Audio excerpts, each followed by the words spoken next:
Assalamualaikum warahmatullahi wabarakatuh. Selamat malam rekan-rekan peternak semua. Kembali lagi di channel Peternakan Anak Kampung. Oke, rekan-rekan semua, di video kali ini kita akan melihat hasil eksperimen yang sudah saya lakukan dalam melakukan penetasan telur ayam. Nah, di video sebelumnya saya sudah ada upload masalah trouble yang ada di mesin tetas saya, dan saya pun juga informasikan bahwasanya eksperimen yang saya lakukan ini mungkin sudah ada peternak-peternak yang mencobanya, namun saya akan menguji coba sendiri apakah benar. Saya akan mencoba sendiri apakah bisa telur ayam ini menetas tanpa menggunakan nampan air. Dan di video sebelumnya juga saya sudah jelaskan bahwa kendala yang ada di mesin tetas saya ini, pertama, tingkat daya tetasnya ini masih sangat minim, masih di bawah 50%. Lalu tingkat kelembapannya ini masih sangat tinggi, yaitu ketika saya masih menggunakan nampan air itu dari 70 sampai 90 untuk tingkat kelembapannya. Nah, dan akhirnya banyak telur-telur ayam saya yang tidak menetas dan busuk.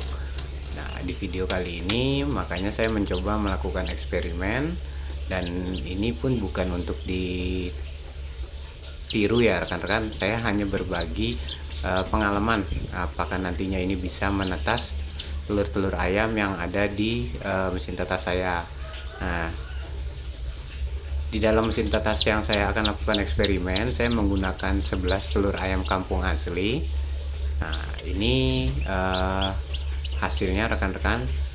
Sudah dalam beberapa hari telur-telur ayam ini akan menetas. Dan ini saya tidak ada menggunakan nampan air di bawahnya. Dan alhamdulillah rekan-rekan bisa lihat sudah ada anak ayam yang menetas. Lalu di sini pun tingkat kelembapannya sangat stabil walaupun saya tidak menggunakan nampan air. Nah, kalau di tempat saya ini ternyata untuk tingkat kelembapannya itu harus di angka 50 sampai 65. Kalau sudah di atas itu ada kemungkinan telur-telur ini akan busuk seperti yang kemarin. Jadi saya sudah dapat bahwasanya memang kalau tingkat kelembapan ini sangat tinggi akan berpengaruh terhadap daya tetas yang ada di tempat saya.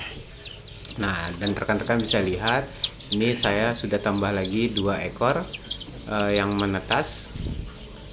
Nah, jadi total semua yang dari yang 11 butir telur ayam ini sudah 3 yang menetas rekan-rekan, dengan tingkat kelembapannya masih di angka 50.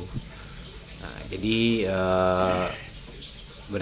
jadi gini ya rekan-rekan, telur ayam ini bisa menetas asalkan tingkat kelembapannya ini sesuaikan di tempat rekan masing-masing. Nah, kalau di tempat saya sendiri, saya memakai untuk tingkat kehangatannya 37 sampai 38,5. Nah, kebetulan kemarin ini ada sedikit trouble lagi, walaupun saya tidak menggunakan nampan air. Ternyata ada telur ayam yang sudah retak seperti ini, tapi ternyata dia tidak lepas dari cangkangnya dan akhirnya mati di dalam cangkangnya ini. Ternyata pas saya lihat tingkat kelembapannya ini menurun, ada di angka 40-an. Jadi suhu yang ada di dalam ini sangat-sangat panas, dan akhirnya telur ayam ini mati dan mengkristal ya rekan-rekan tadi untuk keliling telurnya. Ternyata memang suhu kelembapan ini di tempat saya ini sangat-sangat berpengaruh juga. Makanya ketika suhu kelembapannya ini menurun, otomatis kita harus menaikkannya kembali. Caranya bagaimana? Ya, di sini mungkin rekan-rekan ada yang bisa menggunakan kembali nampan air ke dalamnya seperti yang saya lakukan seperti ini. Nah, namun kalau untuk saya sendiri, saya menambahkan nampan air ini dengan volume air yang sangat sedikit. Kemarin saya hanya memasukkan air 1 gelas kecil ke dalam nampan air ini, dan alhamdulillah suhu kelembapannya ini naik lagi di angka 61. Nah, dan telur-telurnya ini sudah ada yang mulai retak kembali.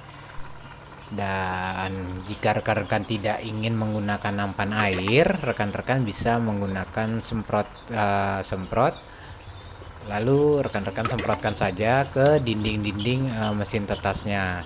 Nah, dia secara otomatis kelembapannya akan meningkat kembali. Dan alhamdulillah hari ini sudah ada yang menetas kembali, yaitu 2 ekor DOC dari sisa telur yang kita masukkan kemarin. Alhamdulillah di sini DOC-nya sehat-sehat semua, tidak ada yang cacat, tidak ada yang bengkok kakinya. Nah, walaupun di awal kita tidak menggunakan nampan air ya rekan-rekan.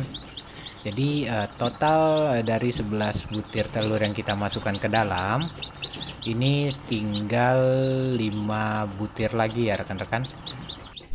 Ya, mudah-mudahan di sisa telur yang ada di dalam mesin tetas ini bisa menetas semua. Jadi jika telur-telur ini menetas, alhamdulillah berarti tingkat keberhasilan untuk penetasannya ini sudah tinggi. Dan hari ini kita lakukan pemindahan dulu untuk DOC yang kemarin menetas ya rekan-rekan. Karena bulu-bulu DOC-nya ini sudah mulai kering, jadi kita masukkan langsung nanti ke kandang box. Oke, nah rekan-rekan pun bisa lihat mereka sehat-sehat semua. Dan hari ini rekan-rekan bisa lihat lagi untuk di dalam mesin tetasnya, untuk nampan airnya ini sudah saya angkat kembali atau sudah saya keluarkan, karena untuk tingkat kelembapannya ini sudah stabil lagi ya rekan-rekan.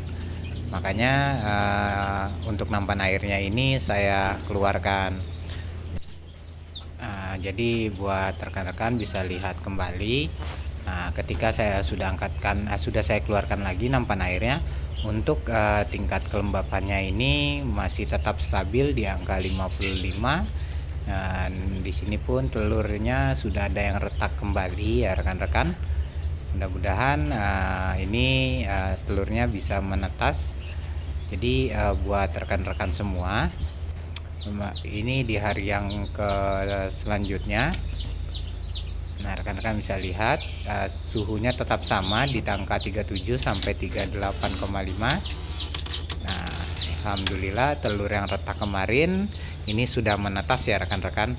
Rekan-rekan bisa lihat. Nah, jadi ini total telur yang sudah menetas itu ada 6 ekor, lalu ditambah dengan telur yang mati 1. Jadi untuk tingkat keberhasilannya ini pun juga sudah jauh lebih tinggi dibandingkan yang di video sebelumnya. Oke rekan-rekan semua, mungkin hanya itu yang dapat saya bagikan untuk pengalaman mengenai penetasan telur saya, penetasan mesin tetas di tempat saya. Nah, jadi kesimpulannya seperti ini ya rekan-rekan. Untuk melakukan penetasan telur dengan mesin tetas tanpa menggunakan nampan air itu bisa ya rekan-rekan, asalkan tingkat kelembapannya ini harus sesuai dengan standar di tempat rekan masing-masing. Kalau di tempat saya sendiri, yang pertama itu tingkat kelembapannya harus di angka 50 sampai 65. Jadi telur-telur ini bisa kita lakukan penetasan. Nah, jika ketika tingkat kelembapannya menurun, rekan-rekan bisa memasukkan lagi nampan air ke dalamnya, tapi dengan volume air yang tidak terlalu banyak, cukup untuk menaikkan saja untuk kelembapannya. Atau rekan-rekan bisa lakukan penyemprotan dengan alat semprot ke bagian dalam mesin tetasnya. Oke rekan-rekan, nah ini telur tinggal 3, dan kebetulan ketiganya ini sudah tidak berhasil karena memang telurnya sudah tidak bisa ditetaskan karena sudah lewat dari 21 hari. Oke, buat rekan-rekan semua, hanya itu pengalaman yang dapat saya bagikan kepada rekan-rekan. Semoga video ini bermanfaat. Salam dari peternakan anak kampung. Assalamualaikum warahmatullahi wabarakatuh.